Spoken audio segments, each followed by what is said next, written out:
What's up, guys? Welcome to another episode of the PWYFA Play Where Your Feet Are podcast. I'm your host, Cameron Dobbs, and today we are joined by my best friend. Oh my goodness, we have Madison Dill McDermott on the podcast today.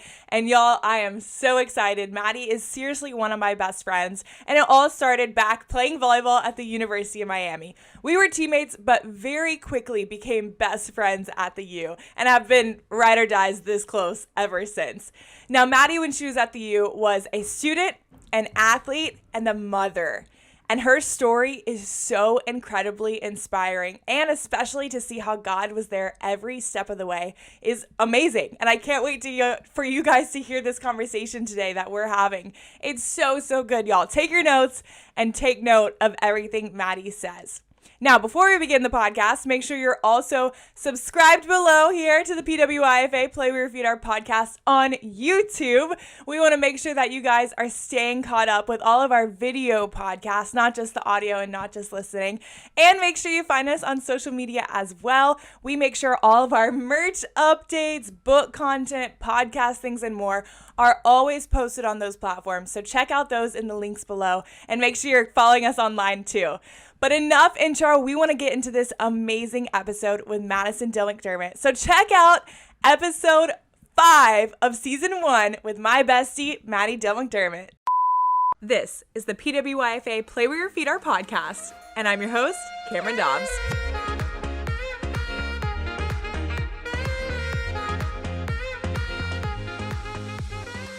Madi, hi. Hey. Madi, thank you so much for joining me on the PWYFA Play Where Your Feet Are podcast. We are so excited to talk with you today, and I'm so happy to finally see your face. I haven't seen you in 2-3 months or so. So even if it's on Zoom, I'm pumped to be able to talk with you again. How are you?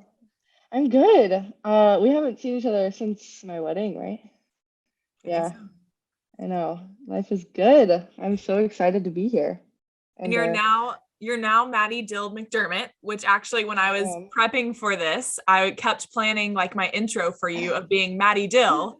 And then literally just like 10 minutes ago, I was like, oh, I should probably say Madi Dill McDermott because that's your actual name now. I know. So many people have said like, you're always going to be Madi Dill to me. And I'm like, yeah. I mean, it's fine, I guess. Yeah. Sorry, Casey. I know. I love it. Well, Madi, we can ramble on forever because we are in fact best friends. So let's go ahead and get started, because if not, we will ramble on and we will not stay on track whatsoever. So, we'll totally get off topic of the whole purpose of this podcast. Exactly. Yeah, literally, like we're supposed to be present and playing where our feet are, and we can easily not do that. Well, again, just thank you for being on the podcast. This is really special to me because not only is it like literally 1 week since we've launched the PWYFA Play Where Your Feet Are podcast, but you are actually the first guest I am recording with, which is so exciting and so special just to have this like revolving around friends and community and how we're all putting our little piece of ourselves into this whole project and into this whole brand and everything that PWYFA Play Where Your Feet Are will be. So I'm just so happy you're here with me today. I know. I was literally, when you texted me and asked me to be your first guest, I literally like started tearing up. I was like so honored and so excited, like, because I'm like obviously so proud of you for like doing this. So and I'm super excited. I don't know if I've ever like fully told my story like publicly like this. So this is like, I'm pumped. I'm ready. Me too. I'm excited. And guys, if you don't know already, I mean, Madi does have an incredible story, an absolutely incredible story. Like we've already talked about it. We're going to try not to cry, try not to get emotional, but it's totally fine if we do. No promises. It's totally fine if we do. But seriously, her story is so incredible. I've had obviously the chance of kind of living it through her, being one of her best friends, but also just like telling it in bits and pieces as a broadcast journalist as well. So I'm just excited to kind of relive everything and talk about everything and dive into it even more. And thank you for being vulnerable and sharing it with us. So in order to get into this whole story, let's take it back a little bit first. So obviously we played volleyball together at the University of Miami. So talk to me, even before that, talk to me just about committing to the University of Miami. What made you want to come to Miami? So a little backstory. I started playing volleyball when I was 12. Um, and I very quickly realized that I was going to be pretty good at it. I was always very tall. Um, so once I hit eighth grade, ninth grade, I started getting a lot of recognition from colleges. And at that time, I was like, I remember getting my first letter in the mail from Louisville, and they're a very great volleyball program, right? But I was like, what is Louisville? Like, I didn't even know, I didn't know what I didn't know. Um, so I had a lot of recognition. Going into sophomore year, junior year, I was going on visits all the time, but I went on all these visits and I just never felt like I was at home. And there was just, I didn't know exactly what I wanted, but I knew what I didn't want, if that made sense. And so when I ended up visiting Miami, and Miami actually came on to my recruiting later in the game than most other schools, I didn't start talking to the assistant coach at the time and Keno until I believe it was like late in my, no, sorry, early in my junior year, which is pretty late for volleyball recruiting. Um, so I decided to go on a visit there, and I just like had this feeling of like when I left, I just knew I needed to go there. And it wasn't like a tangible, like obviously I love the campus. It was gorgeous. It's a great academic program. The coaches were amazing. The team, like the girls were amazing, but I couldn't like put my finger on like, I just know I need to go here. And I hadn't had that feeling at anywhere else that I visited. And looking back, obviously I've made the right decision. But I just feel like that was God like pulling me there for the reasons that He knew that I didn't, which we will get into. um, so yeah, I left there and I literally called my recruiting coach and I said, I need to go here. And she was like, okay, well, we have to wait for an offer because they didn't end up offering me on my unofficial visit. But Keno, he wanted to make me wait. So he waited like a month. And literally he called me, offered me. I was driving home from school and I was like, I had to pull over because I was like crying. I was so excited, like freaking out. And I called my parents, I called my recruiting coach, and they were all like, if this is for you, like, why wait? Like, call him back, like, commit. So that's exactly what I did when I got home. And um, it's been the best decision I've ever made in my life, other than marrying my husband. But yeah, so I think, yeah, I mean, that's pretty much my recruiting story, and how I chose Miami. Yeah, it's so funny because mine was somewhat similar to yours as well. And maybe this is what it's like with every single person when they commit to, the school that they really love and fall in love with, but a little bit different. So the first time I visited Miami, I already had an offer, but I visited there knowing I had been talking to other schools for a long time before Miami. Miami was also kind of late in my recruiting process. And I got down there and I loved it. Like literally everything I fell in love with. I mean, you mentioned it. The campus is literally a resort. Like our campus is so beautiful.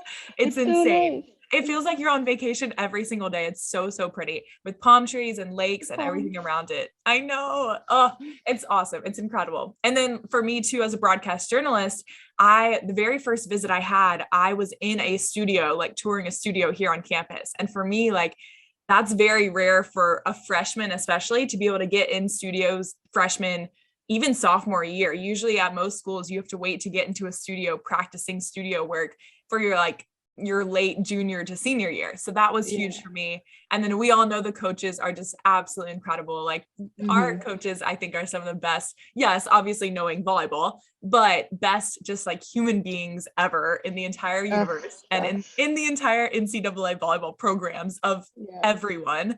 So again, I was like you and I wanted to commit right away. I was like, I don't need to look anymore. Like mama and daddy, I can commit right now today. And they were the ones who made me wait a month. So I remember my parents being like, okay, they were like, okay, let's just be reasonable though. Like, let's not rush into things. And so they made me wait a month or two of waiting to hear back from other schools and just other offers coming in and things like that. But the entire time I was just like, okay, I may be talking to this school, but I know I'm going to Miami the entire time because I knew and I bought in the minute I stepped on campus. And I loved it. And like you, there's no looking back. And it's been the best decision I've ever made. I'm not married, so that's going to be my best one so far. Yeah, I mean, there's just something about that place that like, it's just special and it's just hard to put your finger on it. And you just have to go there to know. So, I know. Go so everyone go to the University of Miami. If you're in high school right now. Every single person listening to this podcast, you can always go back to school. You may have graduated already. You can always go back, get a master's, grad degree. Take a trip. Yeah, take a trip at the very least. One thing that's funny too is we both have talked about this before, how we both were close to also going to Pepperdine. And I just always think that's so funny because it's just, I love how we always talk about it a lot in our friend group, just how God connected us at the University of Miami playing volleyball for Canes BB. And it's just like, we're always, what if we didn't go to UM? What if we went somewhere else? And then hearing that we both also almost went to Pepperdine though, it's like, we could have, we would have met each other anyway. Like God just had it destined for us to be best friends, like one way or another. So I just love that little fact too. And then I love too, another thing about your recruiting process was that I was actually on your official visit. And that was the first time I met you, was on your official visit. It was my unofficial. And that was, I think that was when I committed. Maybe was on that visit when I like officially committed. Scare you away. I stole your thunder on your official visit. I know, baby Cam and Madi. We didn't even know each other. We probably said maybe like 5 words to each other that whole trip. And then so crazy. And then I slept in your bed on my official visit. Yeah. And I was like, who's this girl with pink hair? Why did I have pink hair then? Little did I know. I had pink hair after. Oh, it was okay. You're right. Sorry. Going in. Yeah, when I came in. Yeah. Good times, man. Good times. Okay, well, talk to me now. So it's fall, or technically summer of 2016, and you get on campus now as a freshman at the University of Miami. So just tell me a little. People, I know this is a podcast, so you can't see our expressions, but Maddie's eyes just like got so big thinking about her freshman year. But take us back. Talk to me a little bit about freshman year at Miami. I mean, volleyball court, off the court, all that fun stuff.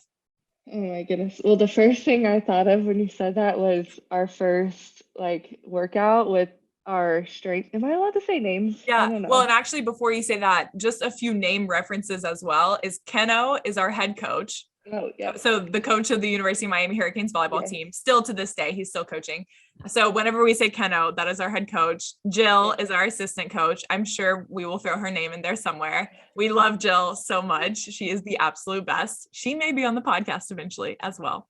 So stay tuned. And then Casey's another coach of ours. If you may mention him. And then pretty much any girl name I feel like you will mention will probably just be one of our best friends.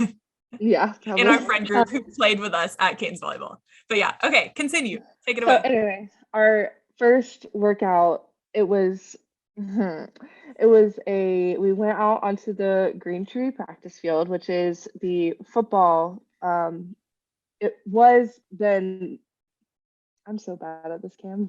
Okay. The indoor there is there now, but it used to be all outdoor. So it was this turf field. It was like 1,000 degrees at like 3 p.m. in the afternoon. And we had to run this shuttle. And it was just absolutely the worst thing I've ever had to do in my life. And if Simona listens to this, she's going to laugh because I thought I was going to pass out. And Simona is our athletic trainer. I thought I was going to pass out. And I was just like, I went home and I like called my mom and I was crying and I was like, Mom, I cannot do this. What the heck have I gotten myself into? Like, do I have to do this every single day? and then my first practice rolls around, and we start like 2-a-days. And on my visits, the girls had told me, I'm pretty sure it was Colby, she was like, just forget everything you know about volleyball because you're gonna have to relearn and do everything differently. And I was like, what? Yeah, okay, whatever. I'm so good at volleyball. Okay. I tell you, my first practice, same thing. I wanted to quit. I was done. Like, it was so hard just because, like, at Miami, they run a very specific system, and all your technique and timing and everything has to be within that system. It's the way that um, our coaches feel is the best way to play volleyball. So I just had to basically relearn everything I knew, and the game was so much faster, and I was just like, It's very overwhelming. it's very overwhelming. And um, so those first few weeks were very difficult. And then on top of that, just being in a new city, being with new roommates and teammates, and it was a lot. Like, I'm not gonna sugarcoat it and say, oh my God, it was the best thing ever. Like, it was hard. But I just had to have like a realization of like, I chose to do this, and like, this has been a dream of mine ever since I realized I was good at volleyball. And so I'm like, I need to figure it out. I need to do this. And it got better once I started getting used to the speed and getting used to the footwork and all that kind of stuff, and getting stronger. And but yeah, those first like month or two was a little rocky. Once you got out of all the 2-a-days and preseason and full lifting. Like 2 days, I've never been more sore in my life. Like, muscles I didn't even know I had. But yeah, it was, I mean, once you get over that hump, then you realize, okay, this is going to be like the best experience of my life. So Yeah, I feel like it's a very dramatic like learning curve when you first get on campus, because it's like everything is new. And then like you said, with our system in volleyball, you basically have to learn or throw out everything that you've learned for the past decade of how to be a volleyball player, throw it all out. Like, it's all gone and non-existent. And then you just have to learn a whole new system. And literally, like, from the steps you take, like, even that is new. yeah. So it's definitely that, on top of, anyone listening can imagine, okay, first time away from home, college experience, like that on top of being a college athlete is just like a whole new whirlwind of things. Yeah. And so that was your freshman year. And then I come on the scene in your sophomore year. Baby Cam, the only freshman on the team, comes and joins Kane's BB in 2017. So 2017 comes, and it's kind of like our incredible season that we have. I mean, one of our best in program history seasons that we have, and we make it to the second round of the NCAAs. We lose to Florida, unfortunately, in the second round, but I believe we still should have beat them. I'll put that on the record. We took a set off of them. So good. We played so good that game. Yeah, and you played so good. Yeah, we were fearless. Like, we were going for it. Like, we had nothing to lose. We had them shaking in their boots, that's for sure. A little bit. We had Mary shaking in her boots. Mary Wise. Mary Wise, if you're listening, you can take note of that. No, I'm kidding. They were absolutely great team. I think they were the number 1 or number 2 team going into that game. Wasn't that the year they went to the national championship? Yeah, and then they ended up losing in the championship.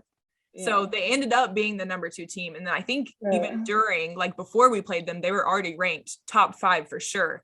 But I think like number 1 or number 2 anyway. So again, this like best in program history type of season for us. But walk us through it. So 2017 comes around. You finish your crazy freshman year of just getting used to college volleyball and getting used to being at Miami. You go through spring season. We play a couple tournaments there, or you play. I wasn't there yet. And then July comes around and I come on the scene. We meet, and then what happens from there?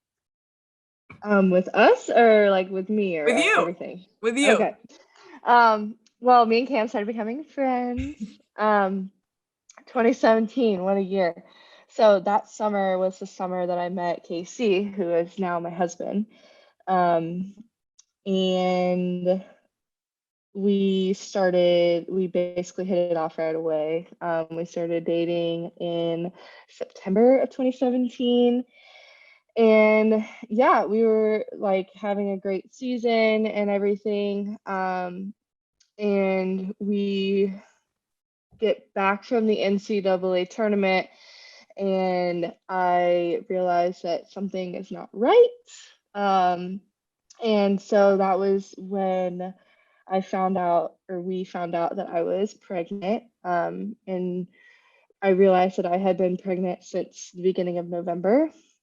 Um, so I had played, and I was a starter at the time, so I had played um, lots of matches without knowing, which is crazy because literally the day after I found out, I literally started having symptoms, and before I had not a single symptom, which is kind of weird. And you Um, completely balled out in the NCAA tournament. Like that yeah, Florida match to this day, we all still talk about. Like that was Maddie's I game of know. her life, and I know. she was I had like pregnant the the whole best time. game. I had the best game ever, and I had my little guy with me, and I didn't even know it. Um, do you want me to get into like how I found out, like our Yeah, go for emotions it. of that time? Okay, so I was at Casey's apartment, and I took the pregnancy test, and we I did two different ones, and we waited. They both took like 5 minutes, which felt like a lifetime. And I'm sitting there, and he was like in his room. I'm like in the bathroom, and I'm like literally freaking out. And then he comes in, he realizes that it says positive, and I was literally like just paralyzed with like fear. Um, so I like literally didn't move for probably 10 minutes. And I just started, crying, and just like my whole life just like kind of like flashed before my eyes, kind of. Not that I thought I was gonna die, but it was just like, what in the world am I gonna do? Like, and I knew from the second that I even thought that I was pregnant that there was no option but to go along with the pregnancy and the birth and everything. So um, it was more of like, what am I going to do as far as like, what is our plan? Um, and so we just sat there for basically the whole night, and we just talked. And he told me that he was never going to leave me, that he loved me, and that he would be there for me and the baby. And we ordered pizza, and we cried, and we laughed, and it was honestly like, looking back, it was a very beautiful night, for the two of us, and we both of us instantly grew up within 10 minutes of finding out that we were going to be parents. And um, yeah, just thinking back on that night, like, I wouldn't change it for the world. Um, I have the best husband, and at the time he was my boyfriend, but now he's my husband, and he is just the best dad in the world. And yeah, um, so that was after the NCAA tournament. So our season was done, and um, but I'm like, we still had finals. It was right before Christmas break, so I was like, oh my gosh, like I have to take finals with this in the back of my head. Like I have to tell my family, I have to tell my teammates, I have to tell my coaches, and all this just starts like rushing through my head. So um, the first thing I did was I texted Simona, and I said, I need to talk to you tomorrow in your office privately.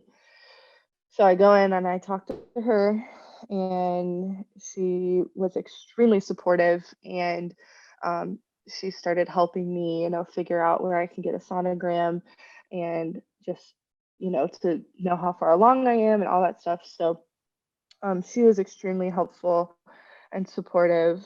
And then I realized that I needed to tell the coaches, and I decided that I wanted to tell them before we left for Christmas break.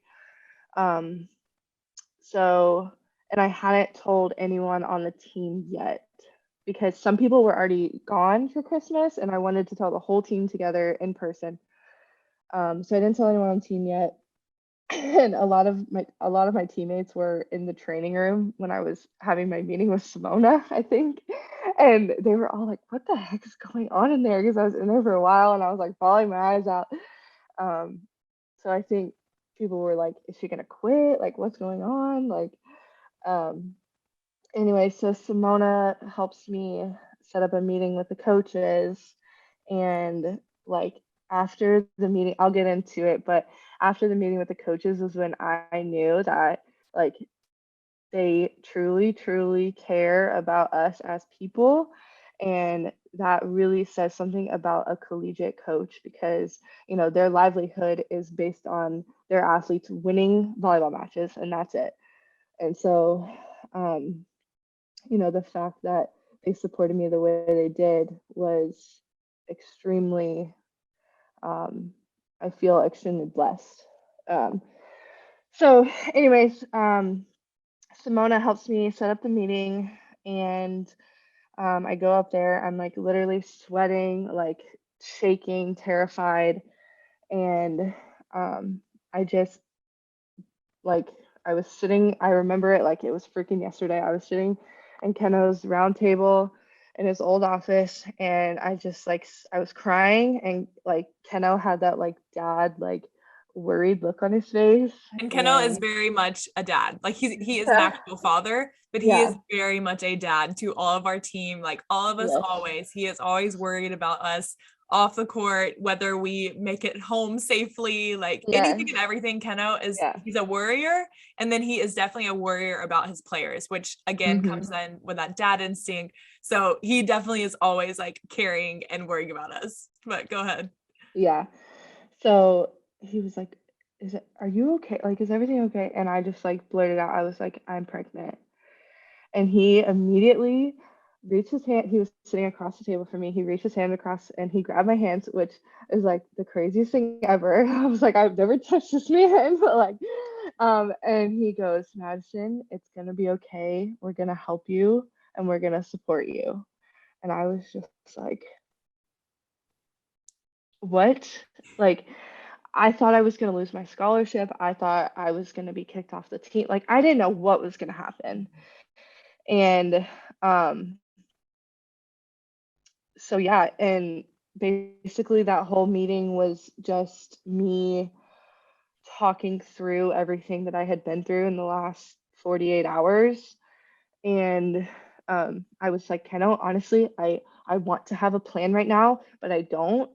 Like the only thing I know is that am I guess I'm gonna come back in the spring and just like be a student and do what I can with the volleyball team. But then like after that, I'm gonna go have a baby. Like that's all I knew. I didn't know where. I didn't know like I didn't know anything. Um, so and he was like, it's okay. Just all I ask is that you communicate with us and that fill us in on all of your decisions. And I was like, of course, like. So, and then after that, um, after that meeting, me and Jill, which this is when my and Jill's relationship really like skyrocketed. We were talking in the hallway, in the stairwell to be specific. And for probably, honestly, we were standing there for probably like 45 minutes. And um, she was just telling me like how proud she was of me. And I told her that I feel like I was meant to be a mom. And it was just like a very emotional conversation. But like, I truly realized that I had a friend in Jill. And um, like, she was going to be a huge support for me, which ended up happening when I came back. Um, and yeah, so that was pretty much um, the end of the fall semester. I ended up taking finals. I did fail two classes that semester. All I good. It's that all was good. when that You was when got I the was degree. still that was when I was still broadcast journalism too. And that was also the same semester that I was realizing that I didn't want to do broadcast Yeah. journalism. Um, and so I like hated the classes that I was in, which is hilarious because you literally kill it. And I was like, it's not for me. That's for Cam. But so there was like this one class that was so hard, I thought, and like I was already kind of struggling in it. And then once I like found out all this, I was like, I'm not trying on my final. Like I don't even care. Like I'm probably dropping out of college anyways. Like so I kind of laugh about that now, but at the time it was stressful. So but yeah, so that was kind of the end of that fall semester, and then I went home for Christmas and had to, well, backtrack. I ended up telling both my parents over the phone because I talked to my parents a lot when I was at school. I talked to my mom like pretty much every day. I talked to my dad probably like 3, 4 times a week. Um, so I ended up telling both of them over the phone, and I kind of want to keep those conversations private. I don't want to get into details about those.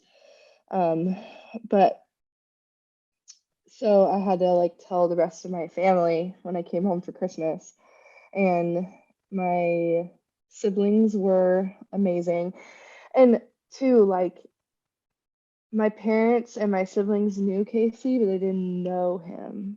So they were, rightfully they were concerned and they were worried. But obviously he proved everyone wrong. But my sister, oh my gosh, she was young. How old was she? I don't even know. She's 17 now. She was like Like 13, 14. 13, 14, yeah. So she was young, and she was, she was obviously supportive. She was like, but you're not married. And I was like, I know, like, but Jesus loves me, and he gives grace and all this stuff. And then my brother, my brother was like, okay, so what do we do now? Good old And I Luke. was like, well, we wait 9 months, and then you're gonna be an uncle. um, but yeah, everyone was very supportive, and then I told like my cousin. I actually told my grandparents on Christmas. Oh my And I told my goodness. grandparents. I know I told my grandparents and my cousins on Christmas, and my cousin who was a former track athlete at UCF, she told me, she was like, I had a teammate that had a baby, and she came back and she did it and she figured it out, and I think you can do that too, and we're gonna help you, we're gonna support you, whatever. So everyone was extremely, extremely supportive, which was exactly what I needed in that time because I was scared enough my own that I felt very blessed to have family that was very supportive of me. So yeah, that's kind of that whole story of like telling everybody. And teammates too, Oh because my you gosh, came and back. teammates. Yes. You came Okay. back in The January. most important. Yeah. So um yeah, so I came back and I did the whole spring semester. I was so I had it was like right when we came back, right? Yes. Yeah, because Yeah. I like couldn't keep a secret. I was already gaining weight, like. So I texted the team and I said, "Hey, I need to talk to you guys." And I think, did we have someone quit? Yeah. So I want to say that because I remember this so vividly. Like I can imagine everything about this moment because the day before we had one of our teammates quit, or that day, really, that day we had one of our teammates quit and just say, she wanted to focus on school and we loved her. So it really wasn't a big deal. Like we were so supportive of her and everything, but she quit, had us all in a team meeting that day. And then that night, I remember I was sitting in my dorm in my bed, and we get a text in our Canes BB, team chat from Madi. And it says, I don't remember exactly what you said, so maybe I don't remember everything, but you said something like, "Hey guys, can I talk to everyone tomorrow in the locker room?" The typical, "Hey, let's have a team meeting" type of text that we all send some point in our careers. Right. And so I remember you sent that, and I immediately like I didn't know what to think. And so I text you because I'm thinking, oh my goodness, is she quitting too?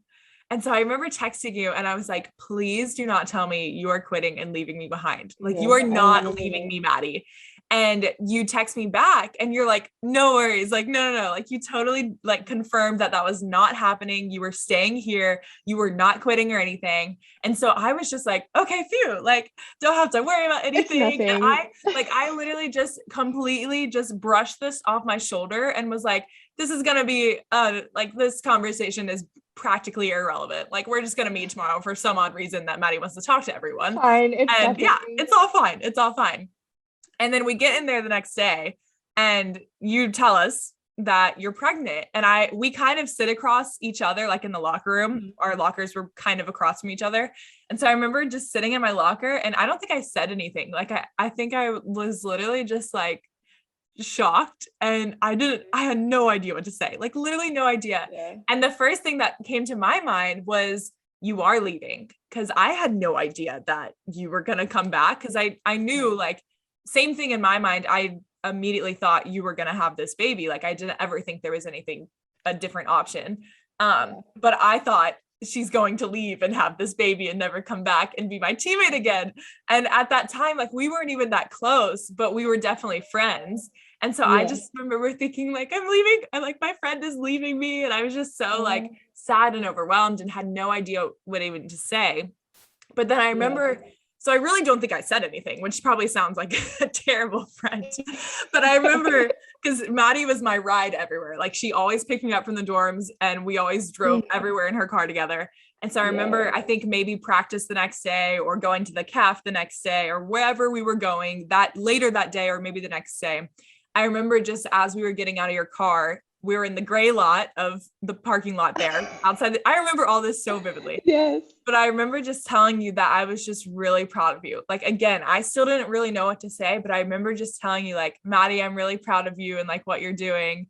And I was just like, I'm proud of you for, having this baby, for keeping this baby, for sticking out school, to continue to train with us, because you kept training with us, which is absolutely insane. Like this girl was still doing all of our workouts, all of our practices, everything until like doctors literally told her, you cannot do this. And I remember like diving was one of the things that was the first to go. Yeah. And so, but I mean, you were doing everything with us and not making excuses. And I remember we'd have so many times in practices where it'd be like, if someone was slacking off, we'd be like, well, Maddie's doing it and she's pregnant, so you better get it together. Like you were the ultimate example of like being tough and like not even caring and playing where your feet are. Because that's exactly what playing where your feet are is. It's being the best version of yourself, no matter what, no matter where, wherever your feet are. And it's making the best out of every situation. Maybe that's not your ideal situation to be pregnant in college as a college athlete, but you made the best of your situation. Like you stayed faithful to God. You kept training. You kept trusting God. You also kept trusting your teammates and your coaches and your program. You stayed loyal to us while also being loyal to your baby and your now husband and your family. And you played where your feet were during that time. So just tell me a little bit about that season. I mean, you're full on pregnant now and you're still practicing as a college athlete. Talk to me a little bit about how that was. Oh my gosh. I like still to this day, I think back and I'm like, how the heck did I do that? And you think back to when you thought your freshman year, those workouts were tough. And then here you are now pregnant, killing the workouts that you're doing. It's crazy how like we develop in life through experiences. I knew I needed to, stay fit throughout my pregnancy. And by the springtime, I had made up in my mind that I was coming back. And I even told all my teammates that too. And I thought at the time I was going to come back the following fall, which didn't happen. But anyway, the following spring. But we'll get into that later. So I knew I needed to stay fit. And the only way I knew how to do that was to, just do what I was doing before, playing volleyball and, lifting. And I did have some modifications, and I had some modifications with the conditioning as well. But, I did everything pretty much up until I think I was like 4 months pregnant when I called it quits on playing volleyball. I was starting to show and it was just not safe. But like my doctors like gave me the all good to keep working out as much as I was comfortable with. So I worked out like pretty much the whole spring with the team. And I had days where I said, I'm gonna rest today. Like, if I felt like sick or whatever, my body was just telling me to stop.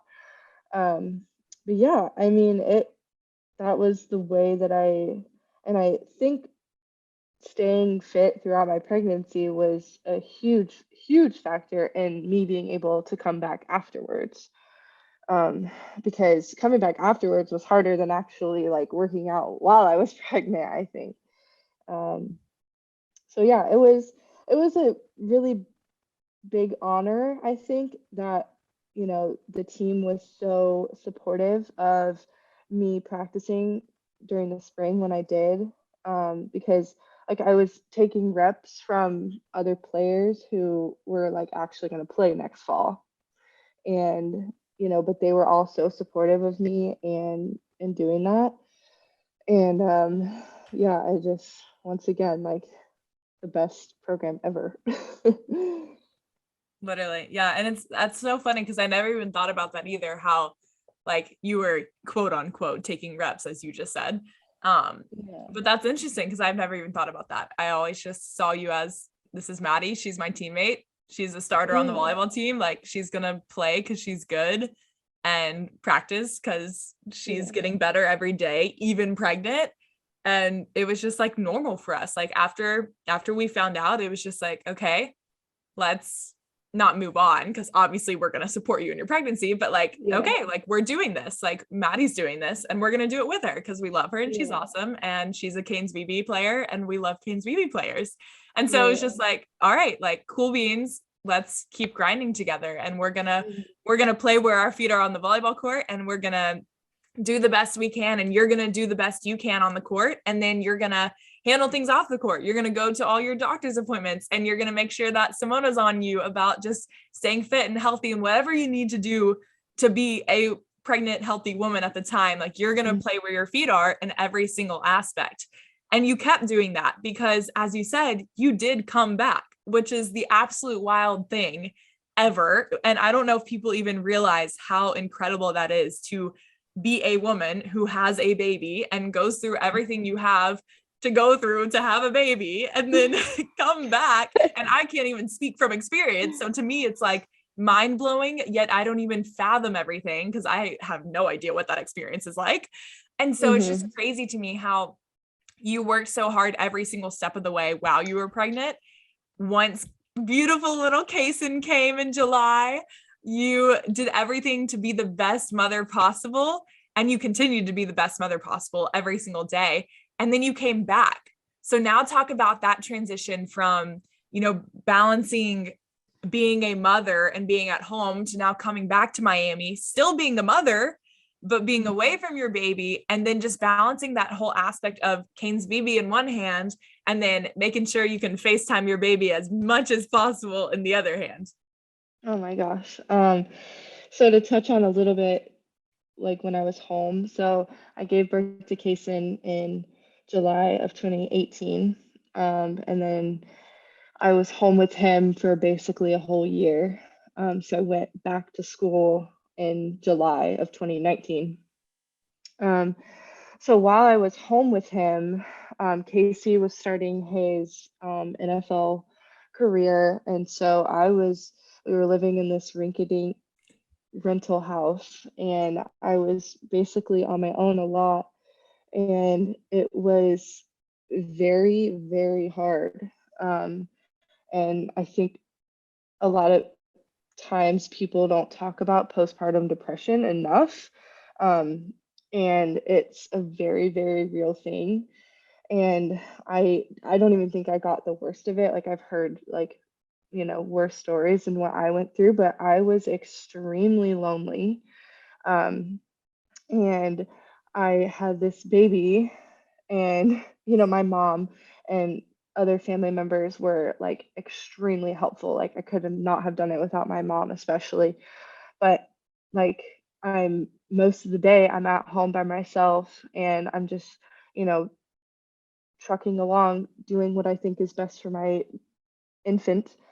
And it was very, very hard. And I had lost, at the time, my identity was in volleyball. Like I was Maddie Dill, the volleyball player. Like everyone around my area where I live knows who I am, knows that I was good at volleyball and all this stuff.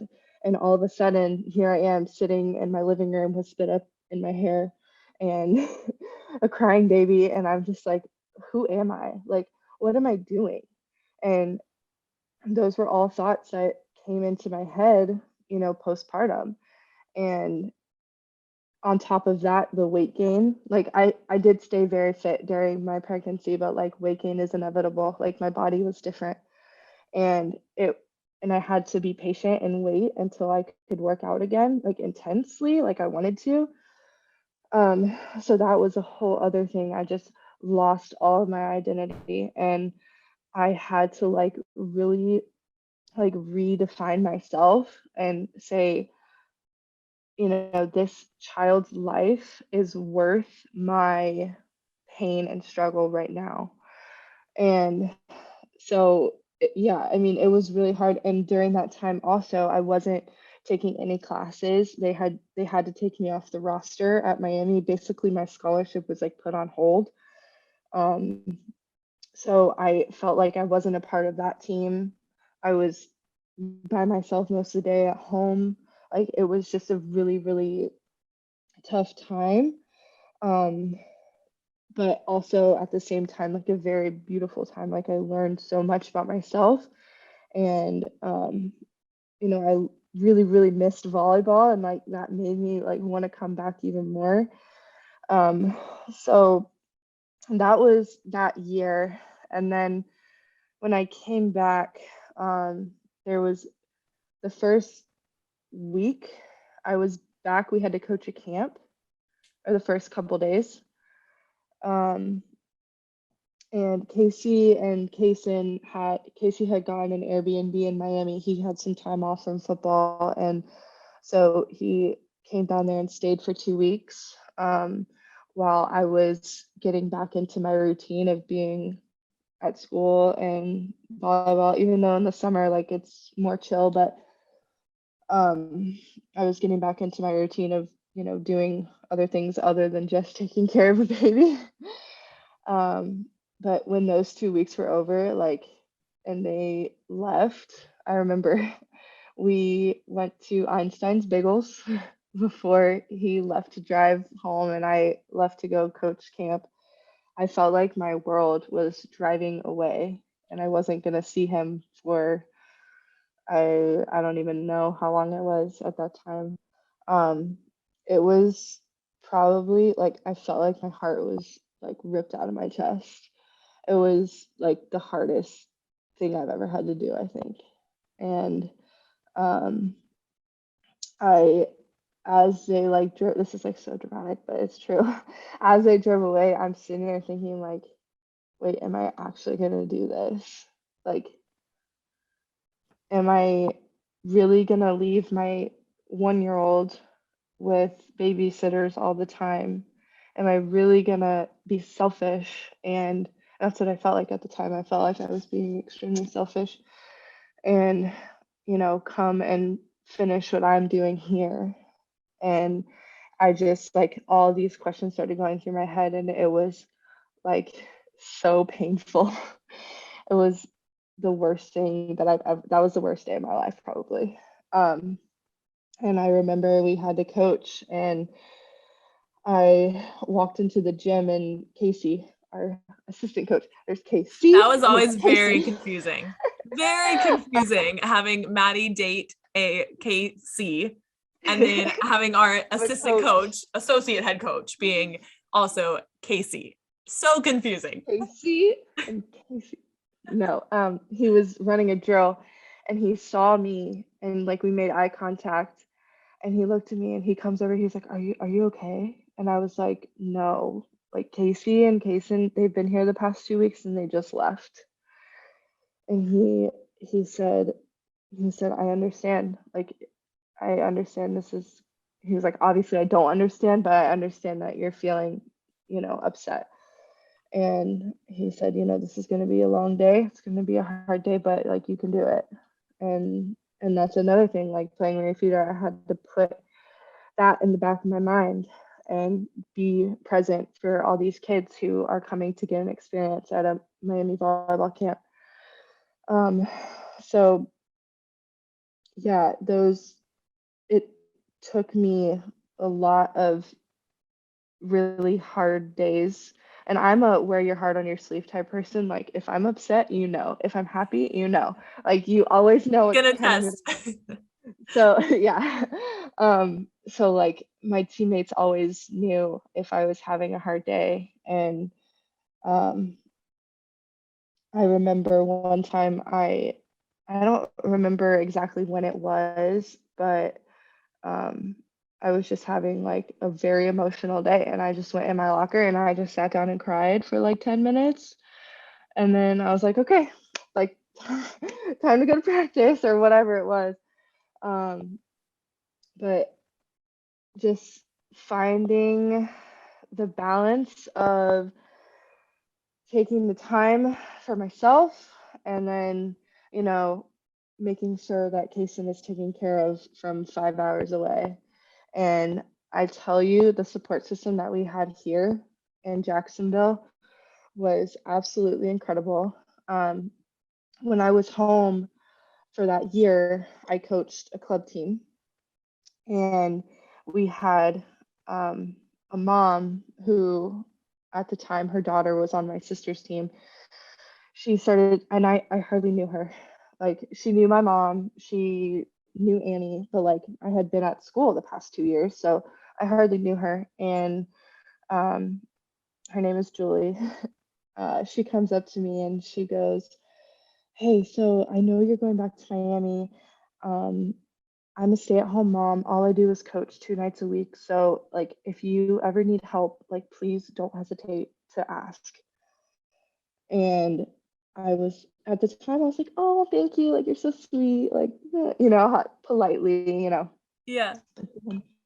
And I told my mom that she said that. And my mom was like, "Oh my God, Julie, she's amazing. Like, she really means it. Like, she could probably, like, actually nanny for you."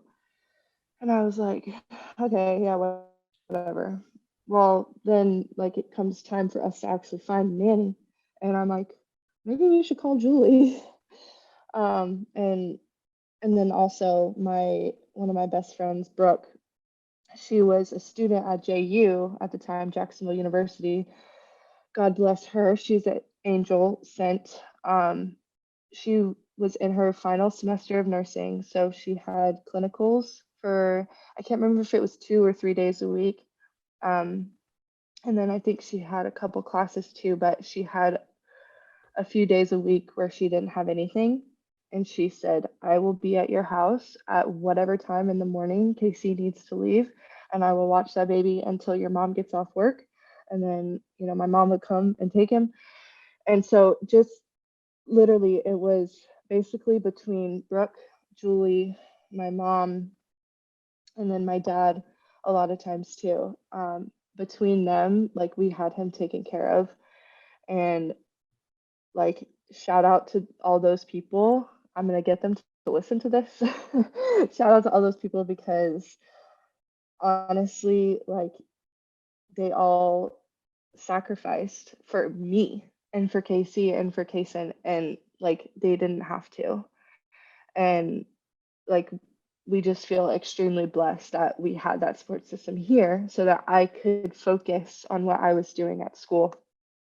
Um, so yeah, I had a lot of hard days at school where I just, like, I missed his first steps, and I missed, him saying words for the first time and things like that.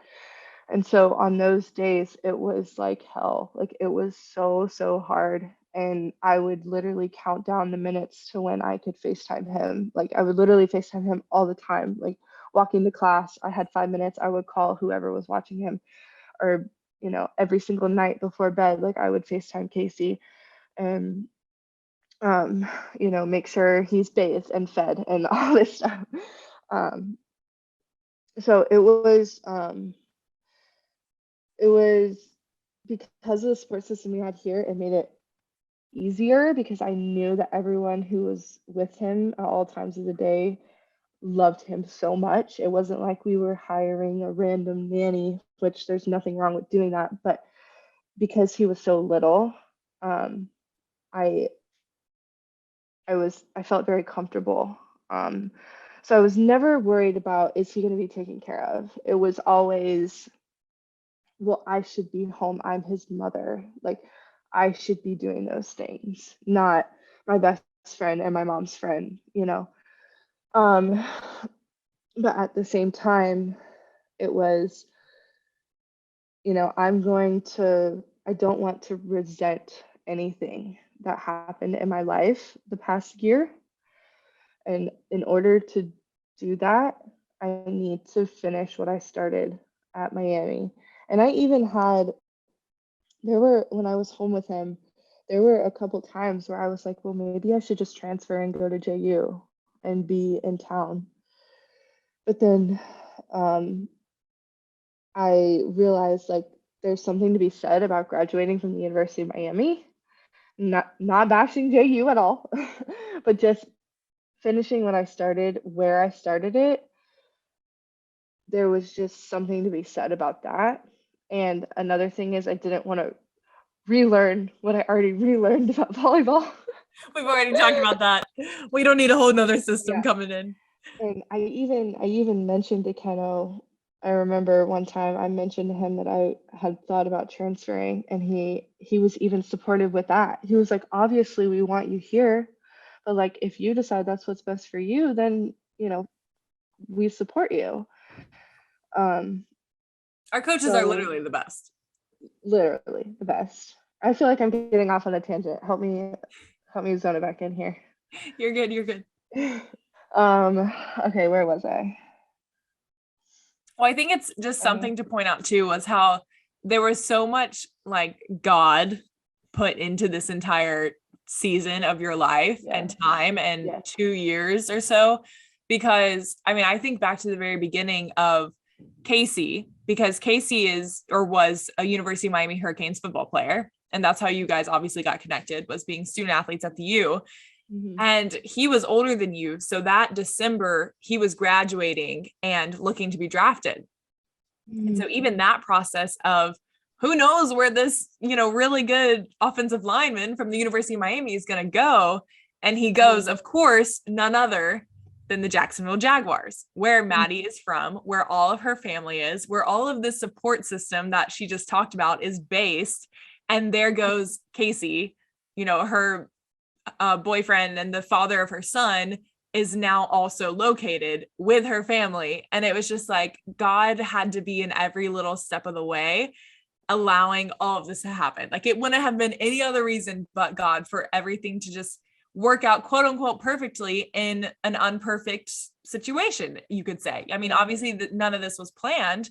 But God always had like the steps ordered. Like, even though you never saw it coming, none of us ever saw it coming. God was like, okay, like, let me show you what I can do. And I got you covered. Like, don't worry, Madi, I got you every step of the way. Yeah, exactly. I remember the draft day. It was like the most nerve-wracking couple days, of our like relationship at that time, and he ended up going undrafted. And then like after the draft happens, free agency opens up, and so his phone is just blowing up with his agent and like teams that wanted him as a free agent. And he had a few different offers, and Jacksonville was obviously one of them. And it was crazy because I was like, oh, okay, Jacksonville, like, even if it's not your best offer, like, it's Like, more oh, go how about there. that Jacksonville offer, huh, Yeah, Casey? ooh, go Jacksonville. Did you Jags. hear about that? But then like it ended up actually being his best offer. Like it was a no-brainer. And so just even the fact that he didn't have to settle for, less money, um, like Jacksonville did offer him the best Yeah. offer out of Can I all get the an teams. amen for an Ephesians 3:20 God? Because Yeah, baby. let's go.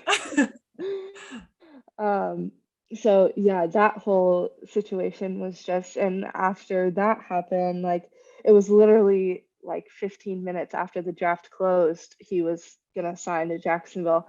And we were just like crying, celebrating, like, oh my gosh, because before that, we had had conversations of, okay, say you go to the Seattle Seahawks. Um, I my OBGYN was in Jacksonville. My whole family was in Jacksonville. And I was like, well, I kind of want to deliver in Jacksonville. But also at the same time, the end of July is when NFL camp starts. So I was like, okay, if you're in the other side of the country, how is this going to work? Um, but even, I'm telling you, even the day I went into labor was God because it was an off day for him. So, and he wasn't really in a position with the team at the time to say, "Hey, I have to miss today because I'm having a kid." Like, big contract guys do that, but he wasn't really in a position to do that. And so, just the fact that Kaysen was born on an off day and he was able to be in the hospital with me all day, like it was just, yeah, just everything about our story has been just God from the very beginning. So, yeah. Yeah. And looking back too, I mean, just thinking of, you touched briefly just on how hard those days were being at the University of Miami. And you talked about that day that they drove away in the car. And it was like that movie scene almost of, there goes, like you said, your life going away, driving north. And here you are at the tip of Florida, down south in Miami. And you had to just grind and you had to play where your feet were. And we mentioned, whether it was FaceTiming when you were not at practice and talking to your baby and talking to your, eventual husband and your family members and whoever it was. And then it was crying in the locker room and the time you had before practice. And then the minute practice was ready, you were like, okay, let's do this. I'm going to practice. I'm going to kick butt today in practice. I'm going to go lift weights. I'm improving in weights. I'm improving in volleyball. Like you weren't just casually doing this and like, going to practice. Like she was full on playing volleyball and doing the best she could where she was at. She was playing where her feet were and grinded that whole, what was it, like year and a half of coming back, playing that fall season, spring, and then one more fall, right? Yeah, so yeah, fall season, then spring, and then fall, and then COVID? No. Oh, Fall, it was fall. That spring was COVID, right? yeah. Yeah. I'm confused. We're like looking at each other with blank faces, having no Wait, idea. okay, let me think Okay, about this. So Kaysen I was came born in back 18 2018. in July. So yeah, first fall. I played 2 falls. Okay. So it was the first fall, full season, and then Christmas break, all that good stuff. We come back from Christmas break and it was 2020. Yeah. So we had like January, February, and then COVID hit in March, right? Yeah. So that's another story that I want to talk about. Like right before COVID. Yeah. Can I talk about that? Go for it. You Okay. brought it up. Leave the people waiting. No, we won't share it. We'll wait. We'll wait. Um, Maybe next episode. Who knows? no, so we come back for spring semester and I was trucking along. I was feeling good. I had just had like almost a month. I think Christmas break is like a month long. At home with my family, and so I was, feeling pretty good. And then we had like a long weekend around Valentine's Day in February. So I came home so I could have a cute little date night with Casey. And I was only home for like 2 days. Um, but when it came time for me to go back, I it was the first time that I had come home then gone back where I was legitimately said I do not want to go back. I in my brain was I just I don't know what had happened to me. I wasn't excited about volleyball. I wasn't excited about school or anything. The only thing I wanted was to be home with Casey and my baby. And um which that trip I flew. So Casey was like, I love you, but you have a flight. So like it wasn't like I could like, postpone and drive later. Like I had to leave and again, like cried the whole flight. And I think you probably picked me up from the airport. I don't remember. Probably. But whoever I came into contact with that night when I got back, I kind of like held it in. Um, and then the next morning we had practice and I um, had film with Jill beforehand and she could tell that I was off. And um, I think that was the day when I had like a full on like mental breakdown. And me and you actually talked later that day. Yeah. But I was in Jill's office for probably like an hour. Um, and she said, let me call Dr. Goldstein, who is the sports psychologist at Miami, who is a saint. Love him. He got me through a lot of this Yeah. too. So I went down and I talked to him and I was like, Doctor, I don't want to do this anymore. I can't do this. And he said, I don't, if you decide to go home and to throw in the towel, he said, I don't see it as you quitting. He said, I see it as you making a decision, whether you stay here or whether you go home. He said, I see it as you making a tough decision that you feel is best for you and your family. And um, I, so like leaving that meeting with him, I was still like unsure, but I was like literally about to go home and like start packing. Um, and he advised me to call the people that are most important to me and who I trust the most. And that was my parents and Casey. And I ended up talking to my dad first, I think. And, my dad told me, he said, um, you've come so far. And, but if this is what you choose to do, I'm not going to love you any less. Like, you're still my daughter. I still love you. I'm still proud of you for what you've done so far. But he said, um, he just encouraged me to see the light at the end of the tunnel and realize how short of a time I had left. And, I've come all this way. Like, and mind you guys, this was weeks before we got sent home for COVID. This was Yeah. probably 2 weeks before COVID hit. So he was just like, you know, it's such a short amount of time in the grand scheme of the life that you will have with Casey and Kaysen. And so that was encouraging to me. And it kind of helped me calm down a little bit. And then I talked to Casey, and Casey basically said kind of the same thing. And he said, I will always support you no matter what.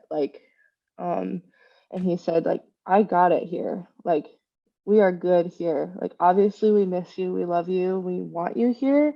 But, like, I want you to finish. Like, I want you to do this. And it became like this. I just became, after that conversation, I became like extremely determined, even more than I already was. The man I love is telling me that I can do this. Like, okay, like I can do this. And I ended up not practicing that day. Like I was mentally like unwell. And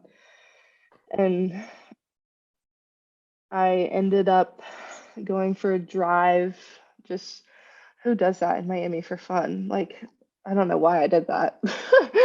But I went for a drive and I remember I was gonna go sit on the beach, but then there was like some festival or something going on, and I was like, "Ugh, of course." So I ended up just driving back to campus and sitting by the lake, and then that's when you texted me, Cam, Yeah. um and I was like, I need to talk to you. Like, please come hang out with me. um and and we chatted for a long time. And do you want to give your perspective on that? Well, I remember that day as well. Oh And yeah, because starting you were with around. practice. Yeah. And starting with practice in the morning. I remember you went to go talk to Jill, or you had film with her or something. And then I think were late because y'all were still talking. And then Yeah. you came down. Did you practice a little? No, I didn't Okay. You at walked all. out. Yeah, so Yeah. after I wasn't if I would have gone to practice after talking to Jill, I wouldn't have been late. But then I went to Dr. Goldstein and I was with Yeah. Dr. Goldstein for probably like 30 minutes. And then Dr. Goldstein said, I'm giving you a medical like Excuse. note for Yeah. today. He's like, you're mentally not well enough to participate in athletic uh, in practice. So Yeah. like he came down with me and talked to Keno, and I just like walked out of the Yeah. gym. I Yeah. remember seeing you walk out, and then so I just knew, you were having a bad day, and obviously I knew what you were going through. Not necessarily the specifics of what exactly you said in that conversation with Jill, but I remember that being a really hard day for you. And so, I texted you after practice and we talked a little, and then yeah, I remember you got food and we're sitting Chipotle. by the lake. Yeah, you had Chipotle. I had Chipotle Mhm. tonight, fun fact. But you got Chipotle and you were sitting by the lake, and then I went and met you and sat with you, and we just talked. You told me what your conversation with Jill was about and just everything you were going through with your mind, and we just talked for a long time and sat there together, and Yeah. yeah. That was like for me, like because we're super close with Colby and Brooke Yeah. and Sakile, but they were all gone at the time. Yeah. And this is another thing was when I came back, the team was basically totally different. And so I was friends with everyone on the team, but you were my only like close like companion, like Right. friend. And it was just hard for me to relate to everyone else on the team. Everyone was so young, and I was an old grandma, mom, like so like you were the only like person that I really felt like could be there for me, and you were, and I just love you so much. Oh, I love you. I love you too.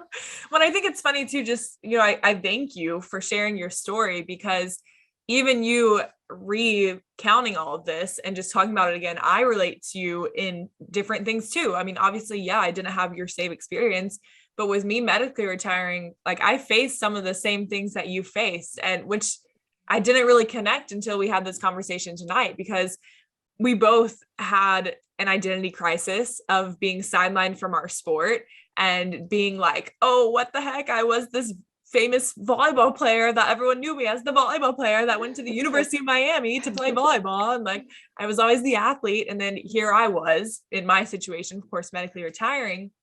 And then you talked about the isolation you went through.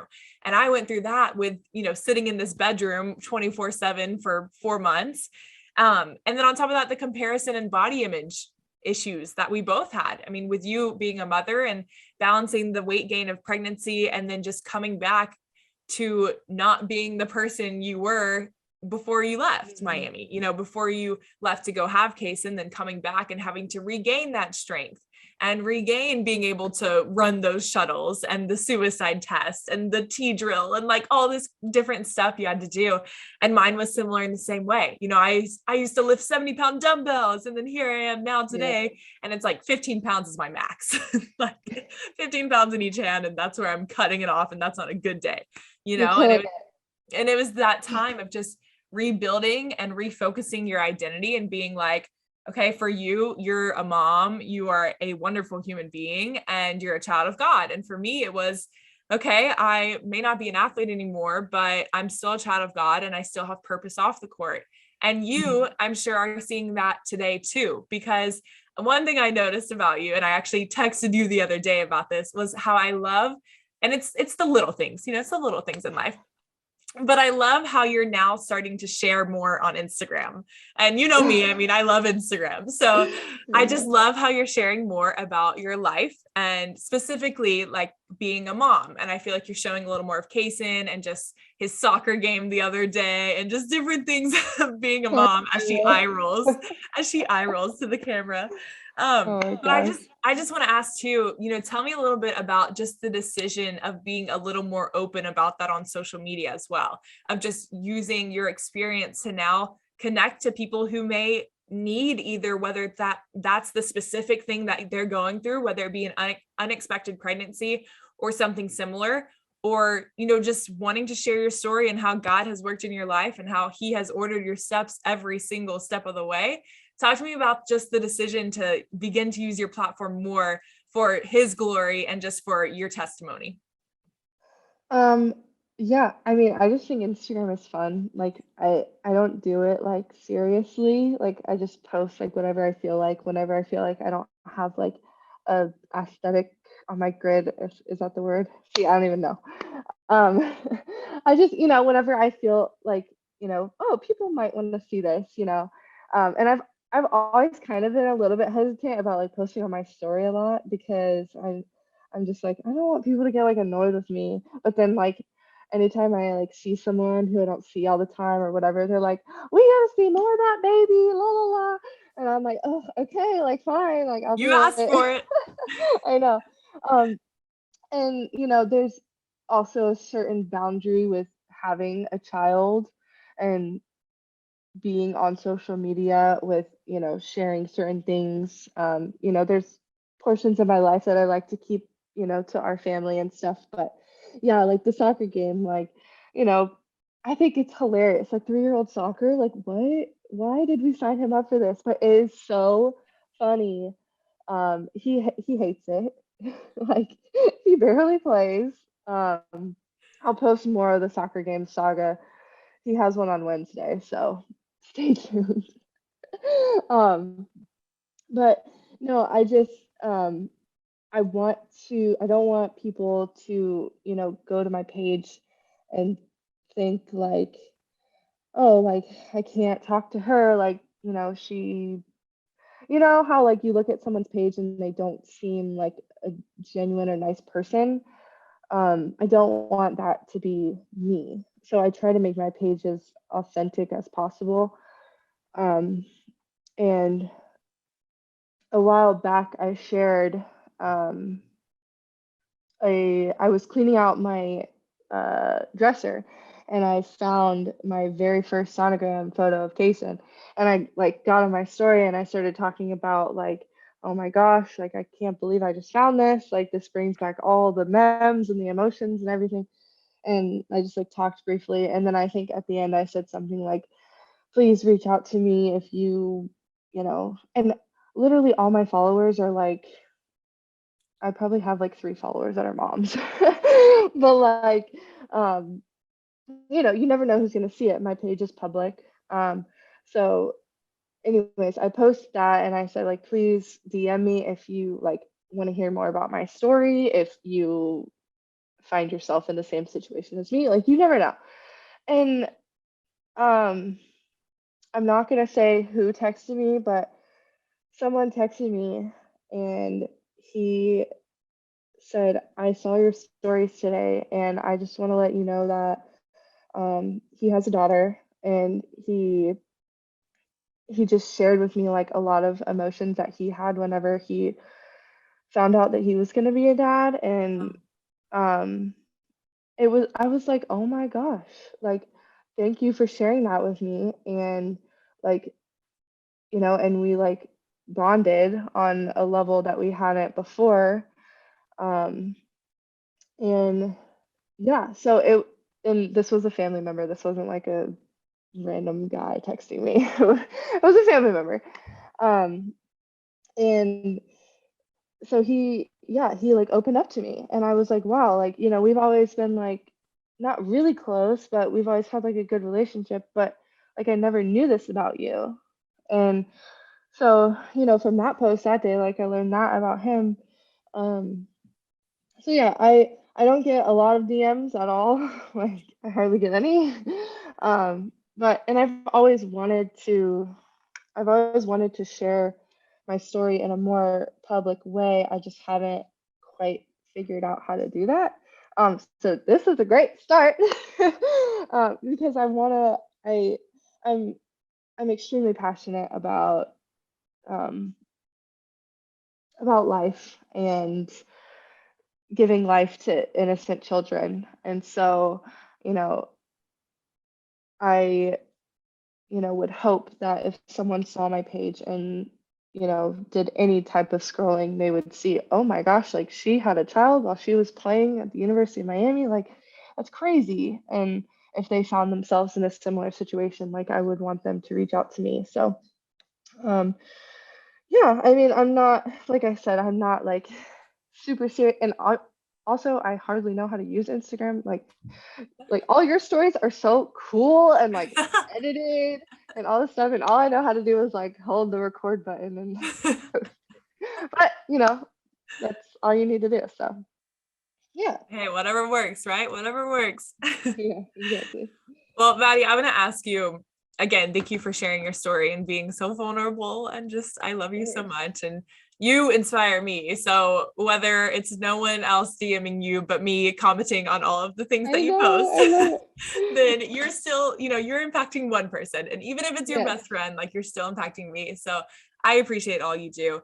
But just after, tonight, kind of going back through that whole story and those years of emotions and heartbreak and fight and the grind and just everything that you did, what does the phrase, what does playing where your feet are mean to you? I think playing where my feet are means doing the best that I can in the situation that I'm in. And that's pretty much how you define it too. Um, but no matter what you're doing, as long as you're giving it your best, then that's all that you can do. And um, like right now, like literally in my life right now, I'm having a little bit of an internal struggle because I I'm basically a stay-at-home mom. I don't have a full-time job. I coach on the side, but I don't have like a full-time income, and I basically take care of the house and take care of Kason. And that was what I wanted when I was at Miami. But now that I'm in it, I'm like, I don't know if this is what I want, but it's what's best for our family right now. And so just, if I'm cleaning the kitchen, like I'm gonna do it the best that I can. If I'm doing laundry, like I'm gonna make sure that my baby has clean clothes. And I honestly, I think about you often because in your phrase and saying that, because like sometimes it feels like what I'm doing is not enough. Like I should be a full-time working mom. I should have income flow for our family and all this stuff. But like if this is what we have decided right now is best for us while we're in this like kind of transitional phase, then I'm gonna do it to the best of my ability. And so yeah, I would say doing the best you can no matter what you're doing. Love that. We know that Yeah. those clothes are folded so nicely and just creased I and mean, ironed. Kason does have clean laundry that I need to put away, but It's okay. But right now you're playing where your feet are and doing this podcast. That can wait until later. Yeah, and he's sleeping, so I can't go in there. Yes. Yeah. Well, and just managing your time like tonight. I mean, you played where your feet were all day today, getting the things you needed to do done. And then you told me when we wanted to schedule this podcast, you're like, okay, we put Kason down to bed at 7:30. So anytime after that. And so here we are now, it's 9:30 p.m. But you're playing where your feet are, I know we talk a lot, shocker, right? Sorry guys. It's all worth it. Yes, it's all worth it. And the last question I want to ask you is for all of our listeners who are wanting and inspired now and fired up from hearing your story, they want to also play where their feet are. And so any advice that you have just for those wanting to play where their feet are, no matter the situation, whether they relate personally to your story or to mine or to maybe their own story that they have right now, what's your advice for them as they try to play where their feet are? I think everything is perspective and mindset. One thing that my dad says all the time is we're all a part of something that's greater than ourselves. So no matter what you're doing, you could be impacting someone else, or I'm just going to use myself again as an example. When I'm cleaning my kitchen, like I'm helping my family. I'm helping my family have a clean environment to live in. So that's not selfish for me. Like I'm doing it for everyone else who's around me. So I think just having the mindset of you're a part of something that is greater than what your brain can comprehend, I guess, is extremely important to understand. And when you put your mind to something that you're going to do something, stick it out and do it if that is what is best for you. Because at the end of the day, it's going to be so extremely worth it. And if you never want to go through life and do something half, like you want to put your all into everything that you do, no matter what that is. So yeah, that would be my advice. For sure. And I love that too, because I feel like that puts an emphasis on playing where your feet are. Is purposeful. Like when you choose in your mind as you're folding that laundry or doing the dishes and you're like, okay, I'm going to play where my feet are right now in this moment. That is you making the decision to consciously and intentionally like do whatever you're doing in the present moment with purpose. And it's knowing on top of that every role that you have is purposeful. Every role that you're in, every season of your life, that moment of when you're playing where your feet are has purpose, has intentionality, and God is using that to build you in the future. I always say that the space that I'm occupying right now, the spot that my feet are in right now, where I'm playing where my feet are right now, this little spot right here may lead me to 10 steps further. So play where your feet are in the moment that you're in, because this moment here, this spot, this position can lead you 10 more steps down the road or 10,000 more steps on the road, whatever it may be. So playing where your feet are has such purpose. This season that you're in, you said the transitional season, you may want to take on a job. You may want to do something more than just coaching at night. You may not want to be a stay-at-home mom forever, or just feel like you can use your purpose and passions elsewhere as well. But in the moment that you're in right now, this is preparing you for those moments.